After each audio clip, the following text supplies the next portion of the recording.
sallim sayyidina Muhammadin sahibil busyra salatan tubashiruna bina wa ahlana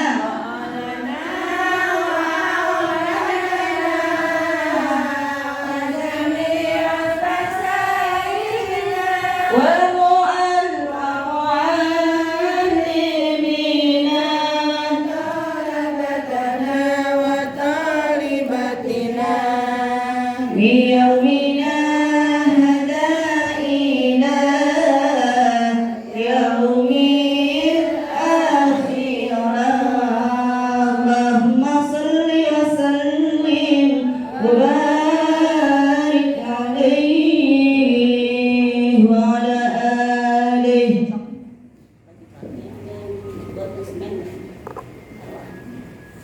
Bismillahirrahmanirrahim. Assalamualaikum warahmatullahi wabarakatuh. Waalaikumsalam warahmatullahi wabarakatuh. Alhamdulillahirabbil alamin. Wassalatu wassalamu ala asrofil anbiya'i wal mursalin wa ala alihi wa sahbihi ajma'in. Allahumma shalli sadri wa yassir li amri wa lil 'uqdatam min lisani yafqahu qawli amma ba'du. Alhamdulillah wa syukurillah ala nikmatillah. Pada kesempatan siang hari ini kita sama-sama masih diberikan nikmat iman wal Islam, taufik hidayah serta inayahnya oleh Allah Subhanahu wa taala sehingga kita dapat berkumpul di mushola Nurul Iman. Semoga segala apa yang kita lakukan, baik bacaan kita, kalimat thayyibah dan juga perbuatan-perbuatan yang lain, insya Allah diberikan keridhaan keberkahan dari Allah Subhanahu wa taala. Tidak lupa salawat serta salam selalu tercurahkan kepada baginda kita Nabi besar Muhammad sallallahu alaihi wasallam. Yang sama-sama kita hormati dan yang kita muliakan orang-orang tua saya, ibu-ibu, saudari-saudari sekalian, segenap jamaah Majelis Taklim Nurul Iman yang insya Allah dimuliakan oleh Allah Subhanahu wa taala. Mari sama-sama kita bermunajat, berdoa, baca suratul Fatihah. Kita khususkan suratul Fatihah ini untuk keluarga-keluarga kita, orang tua kita, saudara kita yang sudah dipanggil oleh Allah Subhanahu wa taala senantiasa diampunkan segala dosa-dosanya. Allah terima amal ibadahnya dan Allah luaskan alam kuburnya. Allah jadikan kuburnya rodoh min riyadil jannah. Dan kepada kita dan orang-orang tua kita juga, semoga Allah berikan panjang umur, Allah berikan kesehatan, dan Allah berikan keberkahan untuk keluarga kita menjadi keluarga yang sakinah, mawaddah, warahmah. Anak keturunan kita semoga Allah jadikan anak yang soleh dan soleha. Yang sedang menuntut ilmu semoga Allah berikan kemudahan dalam mencari ilmunya dan ilmunya bermanfaat untuk dirinya, keluarga, masyarakat, nusa dan bangsa agamanya. Ala hadziniya wa kulli niyatin salihah wa ila hadratil habibina wa syafiina wa nabina Muhammadin sallallahu alaihi wasallam bi rahmatil Fatihah. A'udzu billahi minasyaitonir rajim. Bismillahirrahmanirrahim. Alhamdulillahirabbil alamin arrahmanir rahim maliki yaumiddin. Iyyaka na'budu wa iyyaka nasta'in. Ihdinas siratal mustaqim. Shiratal ladzina an'amta 'alaihim ghairil maghdubi 'alaihim waladdallin. Amin. Dan kita bacakan suratul Fatihah sekali lagi.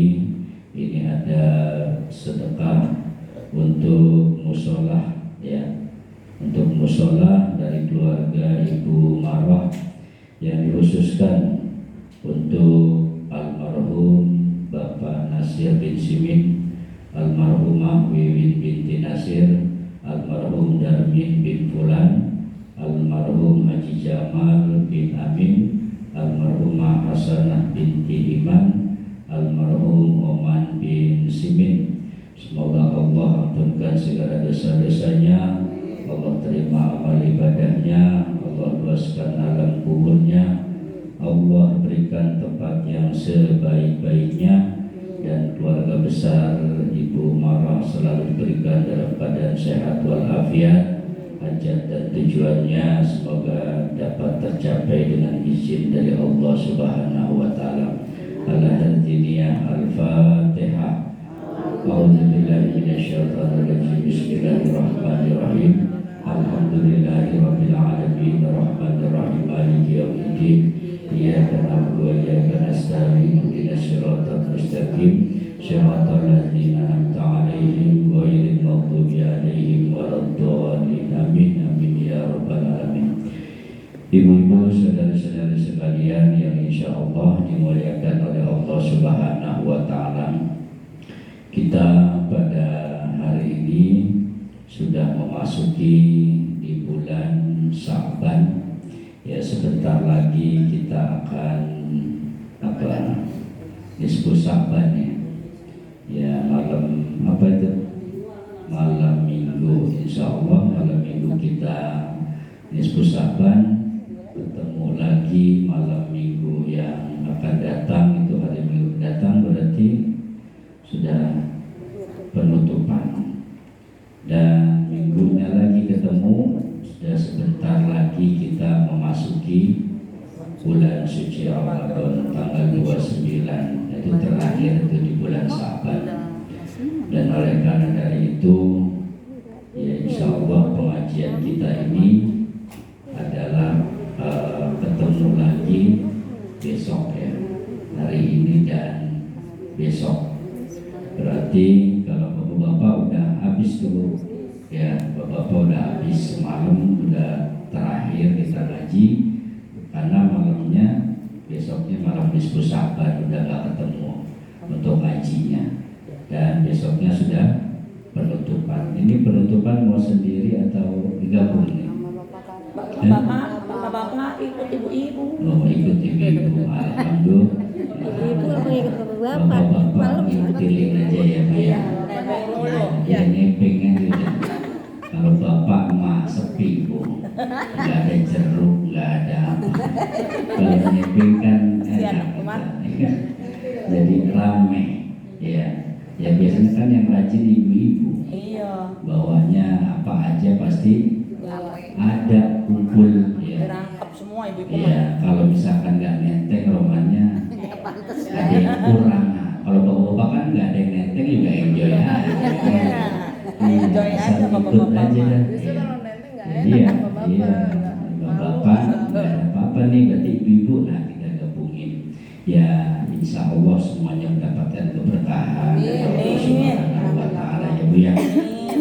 Dan semoga semua itu di bulan Sya'ban ini kita selalu diberikan keberkahan dari Allah Subhanahu wa taala sesuai dengan doa kita, Allahumma barik lana, Allahumma barik lana fi syahri Sya'ban. Allah berikan keberkahan di bulan Sya'ban, wa balikna Ramadan, dan sampaikan umur kita di bulan Ramadan. Semoga kita diberkahi oleh Allah, kita dipanjangkan umur kita sampai dengan kita sampai di bulan Ramadan. Dan untuk selanjutnya pada pagi hari ini, siang hari ini kita akan membahas tentang fikih.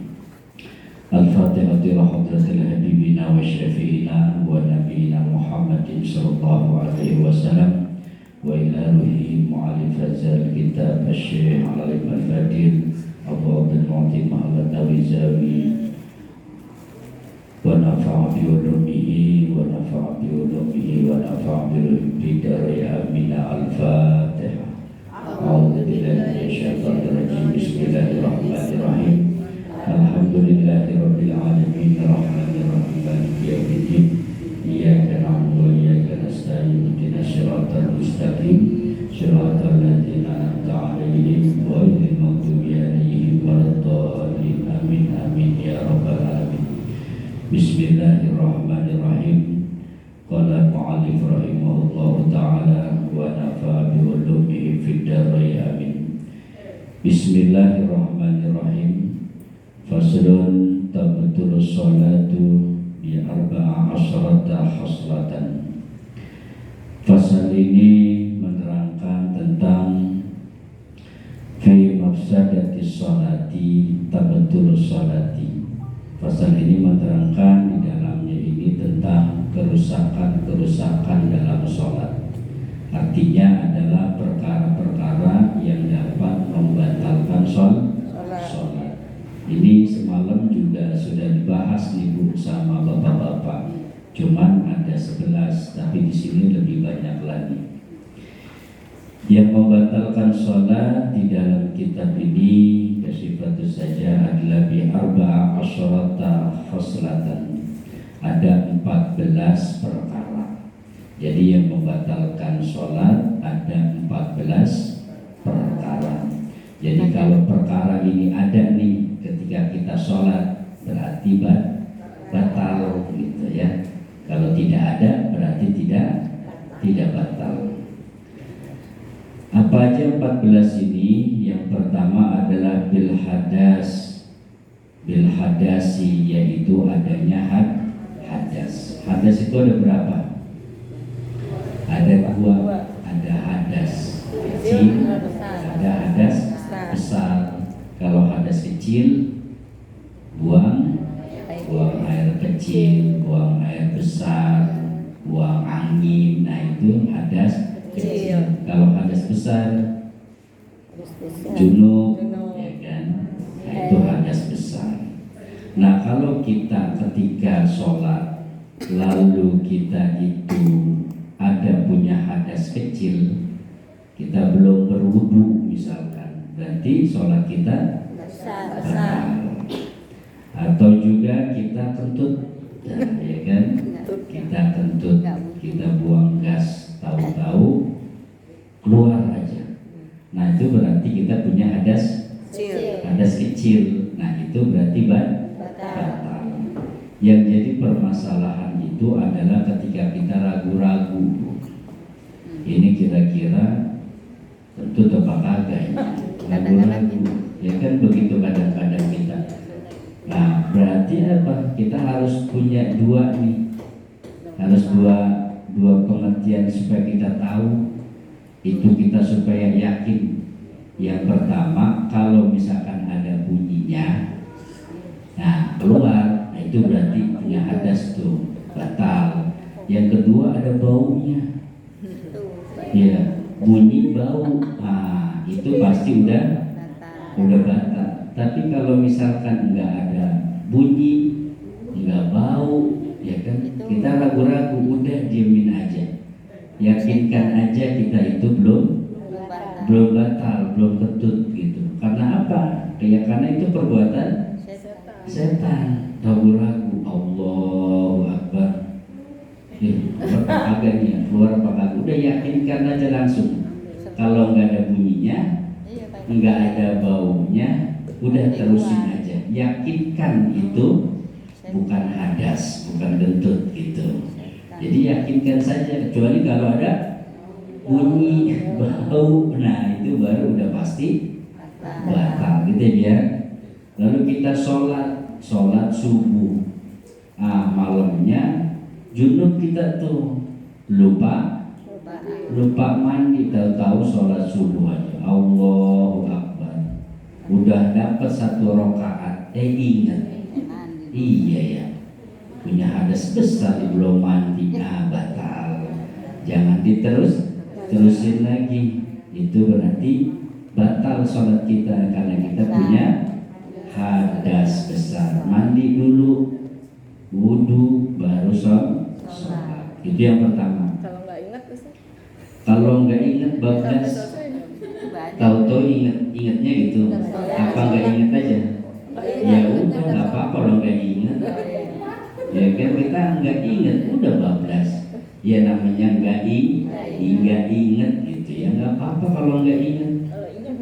Nah kalau ingat lagi sholat, ya batal udah, karena ada hadas. Nah ini dia ingat tapi setelah sholat, ya udah lebih baik kita menjaga kehati-hatian, mandi aja, masih ada waktu untuk sholat subuh, mandi aja lagi. Setelah itu baru sholat lagi. Maka jaga kehati-hatian kita. Nah itu ya, itu lebih aman. Yang kedua, wa biqul najasati, yaitu terkena najis illam tulqa halan min ghairi hamli, kecuali kalau itu pada saat itu dibiarkan saja itu najis. Jadi kalau baju kita kena najis, dibiarin aja itu najis, ya batal. Tetapi ada najis yang dimakfu, yang dimaafkan. Kalau kena mukena kita nih, kita lihat Allahu Akbar, ada yang hitam sama yang putih. Ada cicak hitam sama putih. Hitamnya panjang, putihnya semprit. Ya kan, palanya putih, ujungnya hitam kan begitu. Itu kalau misalkan kering boleh itu dimakfu, disentilkan aja. Ya kan, dihilangkan, itu bisa boleh, itu dimakfu kan. Kecuali kalau dia nggak kering, basah. Nah kalau basah udah ditinggalin di bajunya, harus diganti gitu. Artinya apa? Ya kalau misalkan kering dengan kering kan nggak apa-apa, itu boleh disingkirkan saja. Tapi kalau misalkan basah ya harus diganti gitu. Ini adalah kena najis. Kalau didiamkan saja terus saja kita sholat, padahal ada najis, didiamin aja ya batal. Kalau disingkirkan nggak batal, gitu ya. Itu yang keberapa? Yang kedua, apabila kita kena najis harus kita singkirkan supaya tidak batal. Kalau didiamin aja jadi batal. Nah kalau misalkan tangan kita ingin kena, ya kan, itu harus disingkirkan begini. Kalau misalkan kalau kenanya apa, basah apa kering nih? Kalau kena langsung basah. Kalau dari atas, ya kan, misalkan di atas langsung nempel di sini, gitu kan, di hidung. Dan namanya kalau kering kan masih jatuh, ini basah, nemplok-plok. Kita singkirin basah, ya udah batal karena basah. Gitu ya Bu ya. Itu yang keberapa tuh? Yang kedua. Berarti kalau kena najis, kalau itu najisnya kering dimakfu, bisa dihilangkan, tidak membatalkan sholat. Yang ketiga, wa in kisafil aurati illam yustar halan. Yang ketiga adalah terbukanya aurat apabila tidak ditutup pada saat itu. Mungkin kita nih ibu-ibu biasanya nih ya. Kalau ibu-ibu itu biasanya kalau lagi pakai mukena gitu ya, itu kelihatan rambutnya tuh lagi sholat. Karena mungkin apa nih? Mungkin karena kebetot. Iya, tuh mukenanya kebetot. Dia lagi naik, tahu-tahu kebetot, keinjak, akhirnya buka, kelihatan itu yang namanya rambut. Nah rambut itu aurat, maka halan pada saat itu juga tutupin, itu nggak apa-apa. Jadi kalau langsung ditutupin nggak apa-apa. Tapi kalau misalkan didiemin aja batal, maka kan harus ada kelihatan biasanya. Kalau ibu kebetot itu kan berasa nggak Bu kira-kira mau kena? Mau kena itu kelihatan, berasa nggak kira-kira? Berasa kan? Nah itu berasanya itu langsung aja sekali aja gerakannya teduh. Nah itu nggak batalin. Jadi kalau misalkan terusin aja, nah itu biar batalin. Karena apa? Terlihat aurat.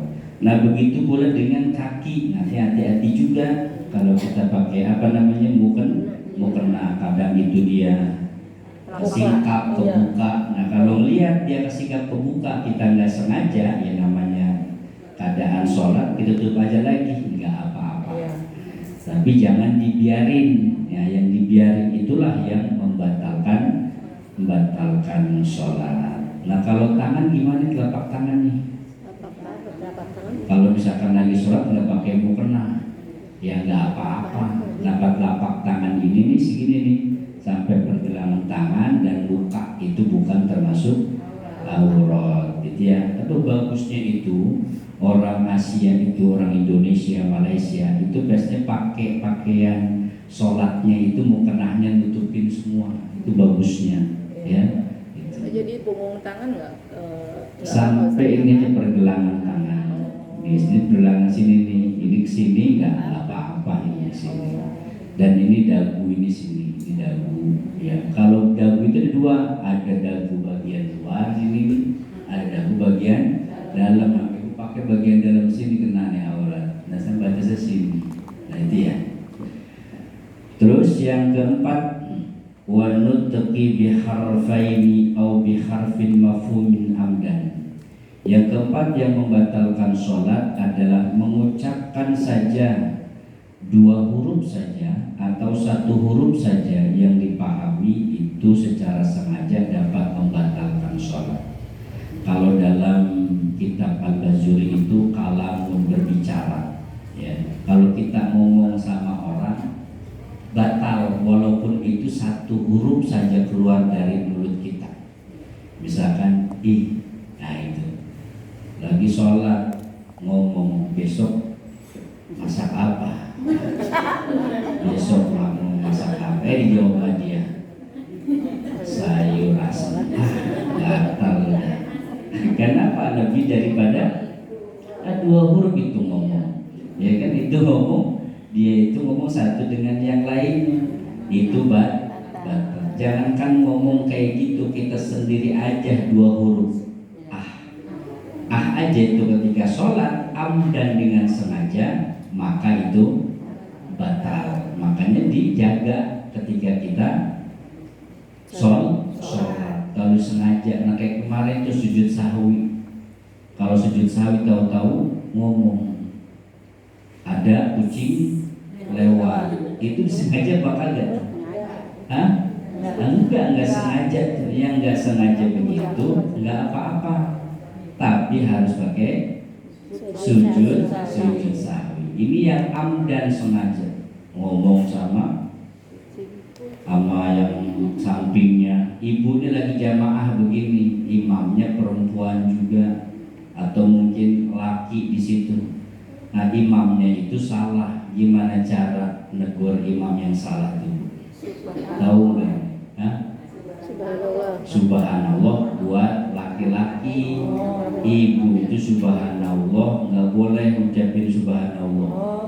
Gimana cara ngasih tahunya? Ini bapak-bapak tahu tuh, tahu diajarin bapak-bapak? Belum. Oh belum, ini sih kasih tahu. Ya, gimana caranya bu?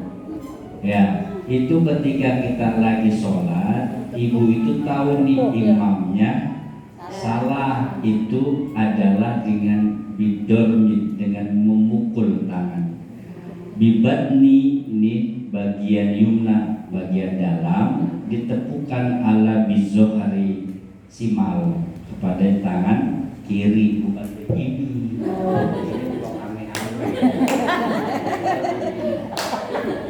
Nah, itu namanya main-main, nggak boleh. Caranya ya, bukan tepuk ame-ame, bukan tepuk pramuka.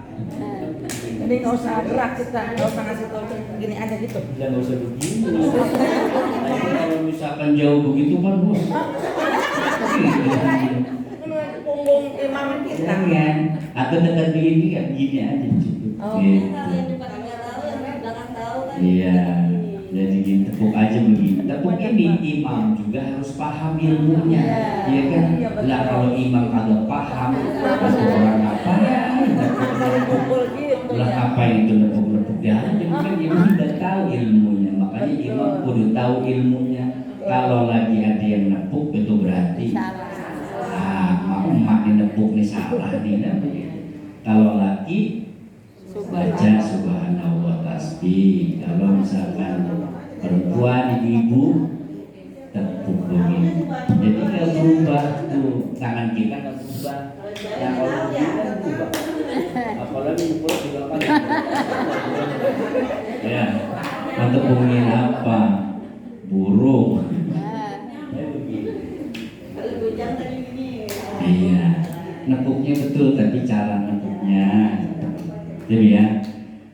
Nah ini kalau misalkan dia berkata satu huruf saja atau dua huruf, ketika dia mengucapkan huruf itu dengan sengaja maka batal. Maka sholat itu harus benar-benar tidak mengucapkan sesuatu di luar sholat. Yang kita baca adalah bacaan-bacaan daripada bacaan Al-Quran atau bacaan-bacaan sholat. Jadi di luar itu maka hukumnya batal. Itu yang keberapa, Bu?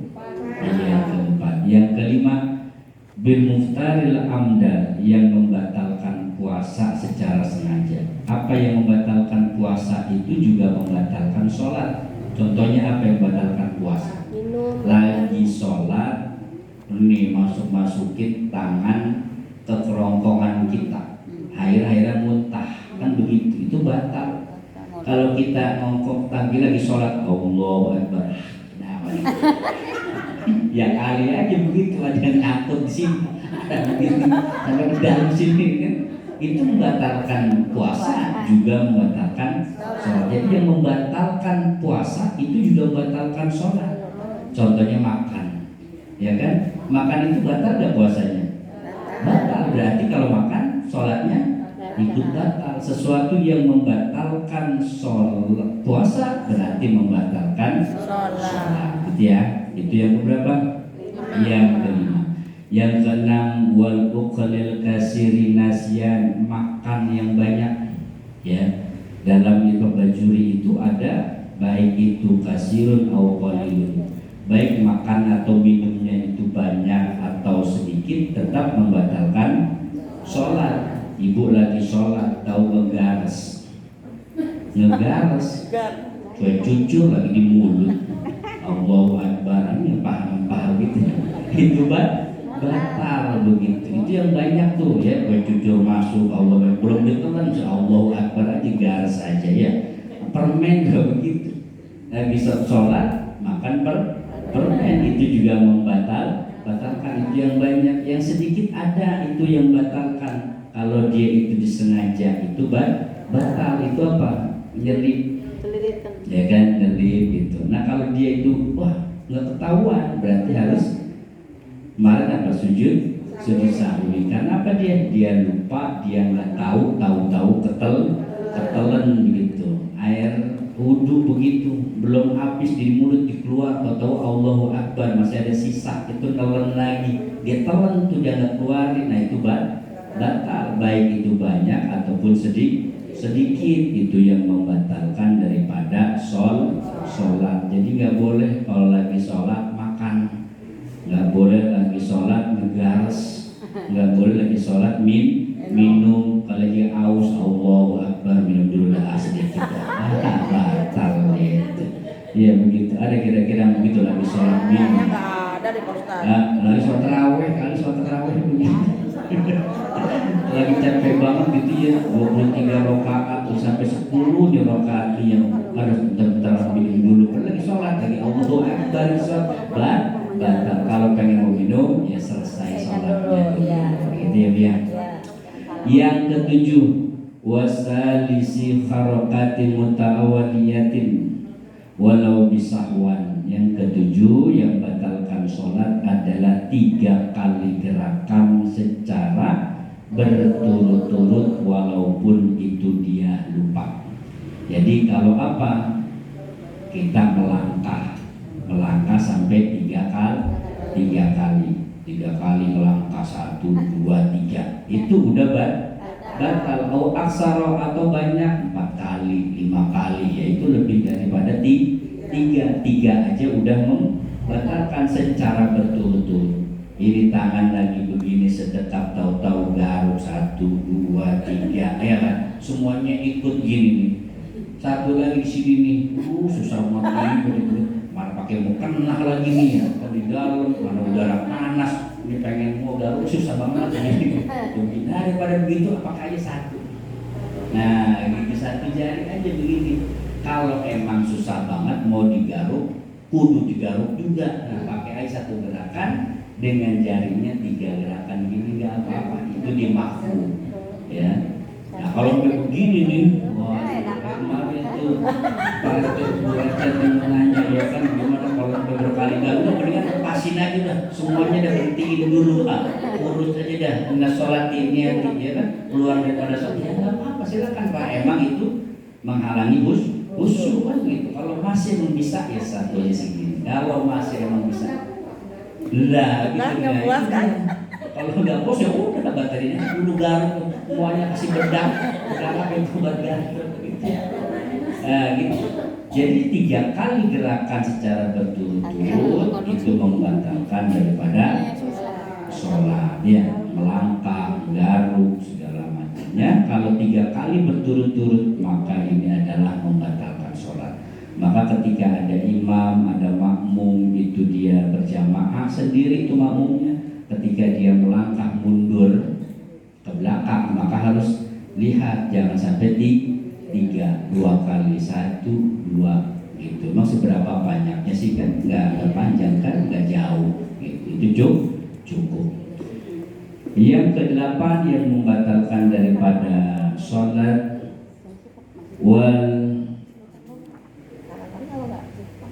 yang ke-8 ada wal waswatil fahisyah, adalah melompat yang keras.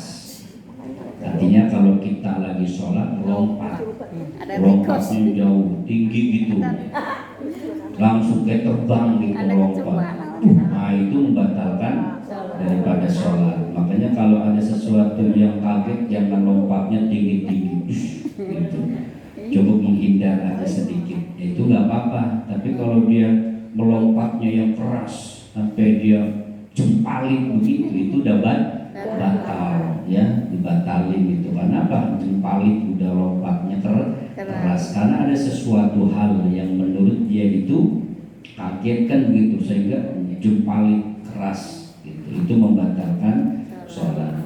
Nomor 9 yang membatalkan sholat adalah wadorbatil mufridati, yaitu memukul secara keras. Kalau mukul keras mungkin sampai kita ini semuanya ikut badan kita, ya kan, lagi sewot banget sama malah dari siapa tuh gitu, pukul langsung lagi sholat. Nah itu batal, lagi sholat mukul lepok aja, itu jadi batal. Yang ke-10 yang batalkan sholat adalah wajiyadati ruknin fi'lil amdan, menambah daripada rukun fi'li secara sengaja. Contohnya apa? Kalau misalkan kita ini ruku dalam satu rokaat ada berapa? Ruku satu kan? Dia 2 kali rukunya. Nah itu batal, nggak ada rokaat ketika kita satu rokaat ruku itu 2 kan nggak ada. Harusnya satu. Dia saking pengen mau dapat ibadahnya pahalanya banyak, rukunya dibuat 2 ya kan? Nah itu apa? Batal. Menambah rukun fi'li sholat itu nggak boleh. Kalau emang 1 ya 1. Kalau sujud berapa kali? 2. Dia mau tambah 4, 1 rokaat jadi 4, nggak boleh. Nambah rukun fi'li itu nggak boleh. Karena apa ya, emang 1. Kalau emang 2 gitu ya. Itu menambah rukun fi'li secara sengaja itu nggak boleh. Mau 2 rukunya, sujudnya mau 3 sengaja itu nggak boleh, kecuali dia itu adalah lupa. Itu kan, itu ada namanya sujud sahwi kan, situ ada. Yang ke-11 wa taqaddumi 'alal imamihi bi raq'ataini wa fi'laini wa takhallufi bihima bi ghairi uzrin. Yang ke-11 adalah mendahulukan imam dengan rakaat fi'li dan juga meninggalkan rukun fi'li. Dengan rukun fi'li ditinggalkan, artinya begini, 2 rukun fi'li ditinggalkan dengan tanpa uzur. Jadi kalau misalkan imam itu sudah Allahu Akbar ruku, Allah sami Allahu liman hamidah, berarti berapa rukun dia masuk? kan satu ruku sama i'tidal. Nah terus imam itu langsung sujud, nah dia masih aja baca Al-Fatihah kayak gitu. Berarti kalau misalnya itu meninggalkan daripada kan imam tuh kan, imam udah begitu dia masih aja belakangi, itu batal. Nggak boleh dibelakangi atau mendahulukan imamnya lagi baca Al-Fatihah, tahu dia sujud atau ruku. Nah itu nggak boleh, dua kali rukun itu nggak boleh didahulukan imam atau ditinggalkan daripada mendahului atau meninggalkan imam, nggak boleh, harus sesuai bi uzrin, tanpa uzur. Artinya apa? Yang nggak ada apa-apa gitu, tanpa uzur, kecuali ada uzur boleh, silakan dengan adanya uzur. Kalau nggak ada uzur nggak boleh meninggalkan, mendahului atau meninggalkan belakangi imam, itu nggak boleh, batal sholatnya. Yang ke-12 waniyatu qat'i sholati, yang ke-12 adalah memutuskan niat sholat atau keluar daripada sholat.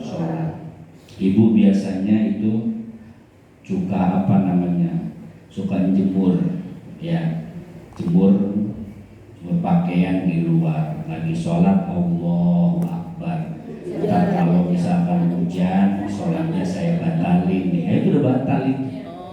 Mau keluar dari niat sholat gitu kan, gitu. Lagi lagi masak air, itu lagi sholat Allahu Akbar, masak air. Ntar kalau masak airnya mateng, saya keluar dari sholat, itu udah keluar, nggak boleh batalin daripada niat keluar daripada sholat. Jadi kalau emang sholat ya sholat aja, jangan ada di sholat itu untuk keluar daripada niat sholat. Kalau udah keluar dari niat sholat ya berarti sudah batal, gitu ya.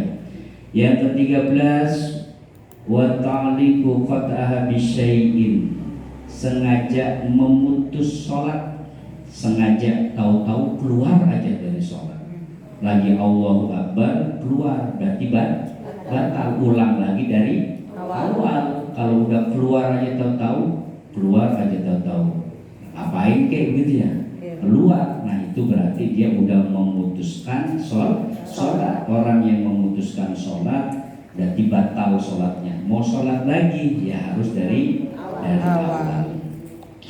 Yang ke-14 yang terakhir adalah wat-taraddudi biqat'iha. Yang ke-14 adalah ragu-ragu memutuskan sholat. Nah itu kalau ragu-ragu, kita ini apa ya, batal apa kagak, nah gitu, itu kan ragu-ragu kita. Kalau ada ragu-ragu begitu, lebih baik batalin. Karena apa? Karena ragu-ragu untuk memutuskan sholat ini hukumnya batal. Maka ketika sholat yakin, kalau ragu udah batal nanti. Kenapa? Ragu-ragu terus dalam diri kita, gitu ya. Maka sholat itu perlu ada keyakinan dalam diri kita. Sesuatu yang was-was, yang ragu-ragu itu asalnya dari syaitan, ya, yang menghembus-hembuskan kita sholat. Kita tadinya nggak ragu-ragu ketika nggak sholat, tapi ketika kita sholat ragu-ragu muncul. Nah ini dalam sholat perlu ada keyakinan dalam diri kita. Kita ini yakin nggak ada masalah apa-apa, maka lanjutkan sholat itu. Ketika ada ragu-ragu, maka batalah keraguan itu. Maka harus harus yakin. Ada berapa tadi membatalkan sholat? 14. Mari sama-sama kita ulang lagi. Yang pertama adalah hadas. Yang kedua kena najis. Yang ketiga membuka aurat. Yang keempat mengucapkan 2 huruf atau 1 huruf. Yang kelima batalkan sesuatu, batal puasa, itu juga membatalkan sholat secara sengaja. Yang keenam makan yang banyak. Yang ketujuh bergerak 3 kali secara berturut-turut. Ke-8 melompat yang keras. Yang ke-9 memukul yang keras. Yang ke-10 menambah rukun fi'li secara sengaja dalam sholat. Yang ke-11 mendahulukan imam atau meninggalkan imam tanpa udzur. Yang ke-12 niat putus atau keluar sholat. Yang ke-13 sengaja memutuskan sholat. Yang ke-14 adalah ragu-ragu dalam memutuskan sholat. Ini yang ke-14, 1 sampai 14 adalah yang membatalkan sholat. Ini aja sedikit daripada kajian kita pada siang hari. Mungkin ada yang mau tanya, silakan. Saya udah silakan. Itu umpama ya, kalau kita makmum, nah kita datangnya telat dulu ya. Nah, kan tadi katanya kalau umpama Allah Akbar kan kita lagi baca niat, belum Fatihah itu terus imamnya udah ini apa kita lanjut baca Fatihahnya gimana? Oh, berarti masbuk ya. Ya, begini Bu, kalau masbuk ada waktu untuk baca Al-Fatihah, ada waktu nih kita baca Al-Fatihah, baca Al-Fatihah. Kalau belum kelar, Kalau misalkan ibu belum kelar, kelarin dulu Al-Fatihahnya. Jangan langsung ikut imam.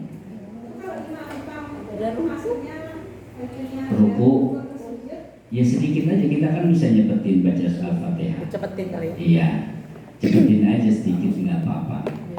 Kecuali dia itu masih satu Bu. Jadi kalau misalkan imam itu masih ruku, itu masih boleh kita untuk baca Al-Fatihah.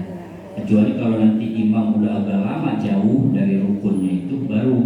Karena kalau misalkan imam itu masih ruku begini, kita masih boleh bisa baca Al-Fatihah. Karena Al-Fatihah sebentar, baru itu ngikutin dia. Walaupun imam itu udah naik dari i'tidal, ya kan kita masih pengen mau ruku, itu nggak apa-apa. Karena sedikit jedanya itu sedikit belum jauh.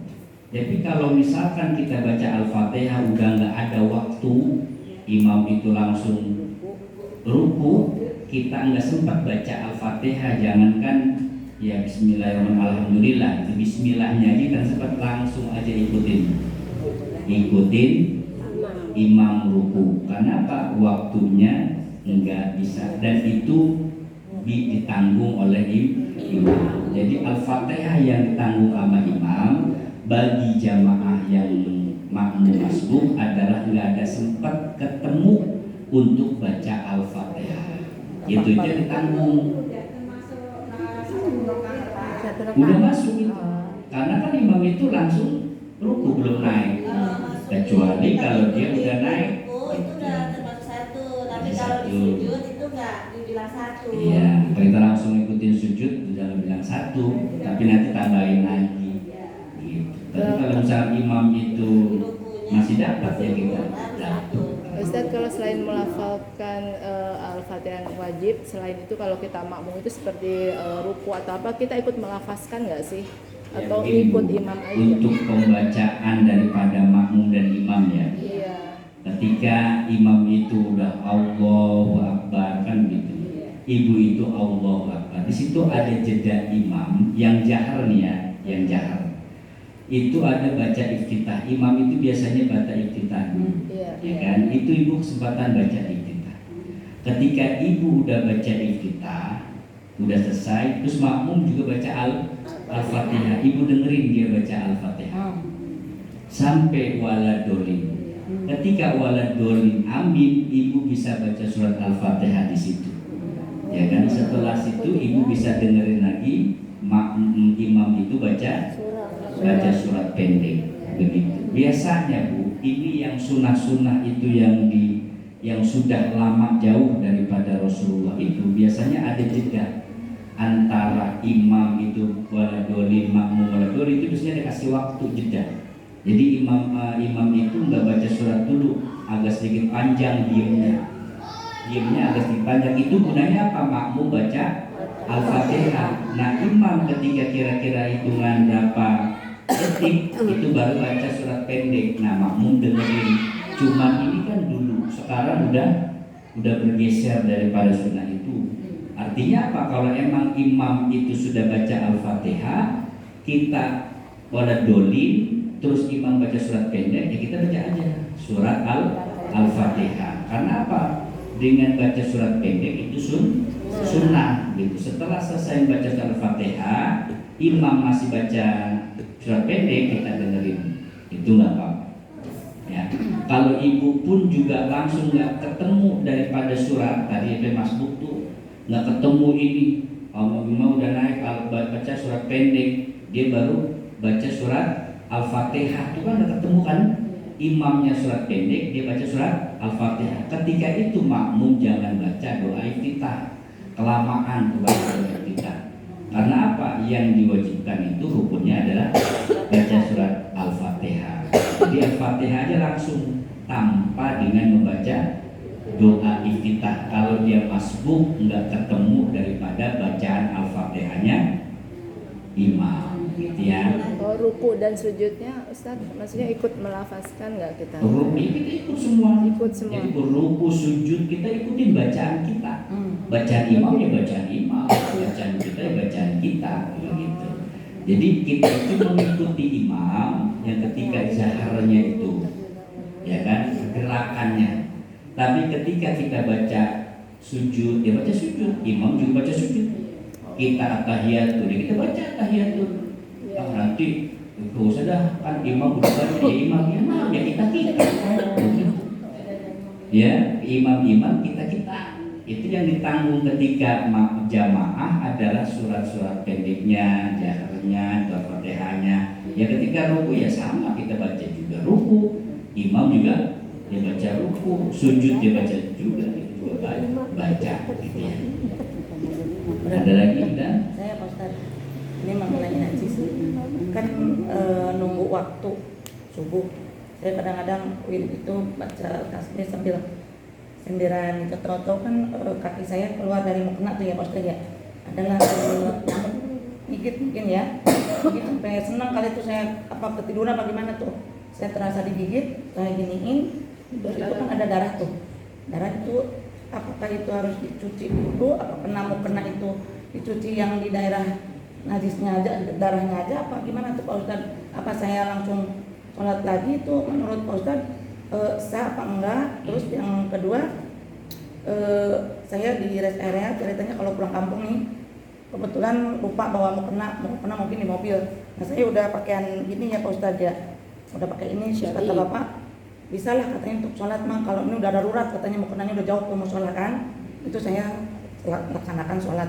Cuman ini tangan bisa gini ya Pak Ustadz ya, itu sah apa enggak Pak Ustadz? Itu enggak pakai mukena yang lain kan bau tuh di musola itu ya. Terus yang ketiga lagi mengenai sholat, saya kalau subuh nih mungkin tuh angin kipas ya, pas sujud saya udah rapi banget tertutup semua kaki, pas ruku kok kelihatan itu dari saya diginiin aja ketutup, itu sah apa enggak? Terus yang keempat ini pertanyaan titipan Pak Ustadz mengenai Monis Pustaban ya, dia punya utang puasa mau dikodok, kebetulan mungkin banyak kali utangnya, ada berapa hari gitu. Kata saya ntar tanya Pak Ustadz dulu, kalau biasanya tahu saya kalau sesudah nisfu tidak boleh berpuasa bayar kodok ya Pak Ustadz. Ini gimana, kan masih ada waktu tuh, masih bisa nggak Pak Ustadz sebelum nisfu bayar utang? Ini aja Pak Ustadz, mohon penjelasannya. yang pertama adalah tentang darah ya. Darah yang dimaksud itu darah yang ukurannya kecil, Iya. kayak nyamuk kan kecil, seberapa banyak tuh nyamuk, ya kan? Itu masih dimaksud. Kalau kena masih dimaksud, masih dimaafkan. Kecil kecuali banyak bisa pecah. Wah, bisa pecah semuanya kan banyak tuh, semuanya sampai hari itu baru nggak dimaafkan. Darah yang masih sedikit aja nih kayak nyamuk itu nggak batal, nggak apa-apa karena masih kecil, standarnya itu dimaafkan. Itu yang pertama. Yang kedua adalah tentang menutup aurat. Ketika dia itu menutup aurat, yang semua nih kalau laki-laki itu dari pusar ke bawah, dari dengkul ke atas. Kalau perempuan itu seluruh badan aurat kecuali telapak tangan dan muka. Ketika dia sholat perempuan tertutup semua nih, udah sah. Tangannya nggak tertutup ya nggak apa-apa. Kalau gini aja bisa apa ya Pak Ustadz, sah ya? Bisa cari tangan sini. Iya. Cari tangan itu. Ya kan kaos kaki udah pakai nih. Kaos Kalau kaki, darurat kaki kan. tutup, ya kan? Tangan kebuka, muka kebuka, ya nggak apa-apa. Karena auratnya muka dan telapak tangan. Itu yang kedua. Yang ketiga keinkhab. Nah, lagi sholat kipas angin kenceng kan gitu. Nah ini sama aja keinkhab auratnya, nggak sengaja ditutup aja, nggak apa-apa, langsung haram pada saat itu. Ya, nggak apa-apa. Iya, langsung aja ditutup dengan apa gitu, langsung ditutup. Nah itu nggak apa, kenapa? Nggak sengaja. Yang keempat adalah tentang mengqadha puasa. Hitungannya adalah setelah Lebaran Syawal itu tanggal 1 sampai dengan tibanya bulan Ramadan. Jadi walaupun udah nisfu Sa'ban tetap masih boleh. Yang penting belum sampai batasnya Ramadan. Cuman kita harus hitung. Kita harus hitung kita berapa nih puasa yang harus diqadha. Misalkan puasa yang diqadha ada 30, ya jangan habis nisfu Sa'ban, kurang, begitu kan? Ya, begitu kan? Yang kali aja habisnya tuh qadhanya 30 hari. Udah aja nantinya habis nisfu Sa'ban yang qadha semua. Ya ada cukup itu waktu. Harus punya perhitungan. Ya kalau misalkan cuma 10 hari, ya nanti dah. Tapi lebih cepat, lebih baik. Jangan nunggu nanti habis nisfu Sa'ban. Sekarang juga namanya qadha, ya namanya utang kan begitu. Nah itu kira-kira kalau utang sama orang cepat bayarnya, kira-kira senang apa kagak? Ya senang, nggak perlu nagih lagi. Allah juga begitu, nggak perlu ditagih lagi, langsung cepet-cepet. Nah itu boleh. Jadi bukan berarti habis nanti nisfu Sa'ban nggak boleh, bukan nggak boleh. Artinya mungkin itu buat wanti-wanti aja kali, kan lebih cepat lebih baik. Nih sekarang kan masih ada berapa hari nih? Dikit lagi sih katanya 3 hari lagi. Nah, iya itu. Artinya apa? Pokoknya dari Idul Fitri itu terus sampai ketemunya Ramadan itu boleh mengqadha daripada puasa kita di bulan Ramadan. Ya, jadi ya lebih cepat. Puasanya berapa hari puasanya kalau mau nisfu 3 apa 1 ya? Ya tergantung boleh lah. 1 boleh? Boleh silakan. Karena sunnah puasa sunnah itu boleh. Ada Yaumul Bid berarti 3 hari jatuhnya. Iya. Kalau Yaumul Bid gitu kan. Iya, Masa pengen mau puasaan nisfu Sa'ban masuk jatuhnya Yaumul Bid. Pertengahan 13, 14, 15 gitu. Ya silakan itu. Maklum udah tua Ustaz lupa mulu, sering diajarin gak ya? Ibu ya, itu aja pengajian kita. Semoga semuanya sholat kita diberikan keridhaan, kemudahan, kelancaran dan diterima dengan sebaik-baiknya apa yang sudah kita usahakan oleh Allah Subhanahu wa Ta'ala. Dan semoga yang mungkin lupa dan semoga dimaafkan oleh Allah Subhanahu wa Ta'ala. Yang sudah tahu tambah tahu, yang belum tahu menjadi tahu. Itulah manfaatnya kita mencari ilmu, taklim, bagaimanapun juga itu adalah ilmu yang harus kita amalkan dan harus kita cari. Semoga semuanya berkahi oleh Allah Subhanahu wa Ta'ala. Ala sini Al-Fatihah. A'udzubillahi minasyaitonir rajim. Alhamdulillahirrahmanirrahim. Maliki yaumiddin. Iyyaka na'budu wa iyyaka nasta'in. Ihdinas siratal mustaqim. Siratal ladzina an'amta 'alaihim ghairil maghdubi 'alaihim waladdallin. Amin. Bersama-sama kita berhadis. Bismillahirrahmanirrahim. Subhanallahumma wa bihamdika. Asyhadu an la ilaha illa anta. Astaghfiruka wa atubu ilaika. Astagfirullahaladzim. Allahumma sholli ala sayyidina Muhammad wa ala ali sayyidina Muhammad. Allahumma ighfir lana dzunubana wa liwalidina warhamhuma kama rabbayana shaghira wa li jami'il muslimina wal muslimat wal mu'minina al-ahya'i minhum wal amwat. Allahumma salli wa sallim ala nabiyyina fid dunya wal akhirah. Allahumma yassir lana umurana yawma yassiru kulli asir. Yassir umurana wa yassir fa'atana fil wasi. Allahumma barik lana fi syahr Sya'ban wa balighna Ramadan. Allahumma barik lana fi syahr Sya'ban wa balighna Ramadan. Allahumma barik lana fi syahr Sya'ban wa balighna Ramadan. Ya Allah biha, ya Allah biha, ya Allah bi husnil khatimah, ya Allah biha.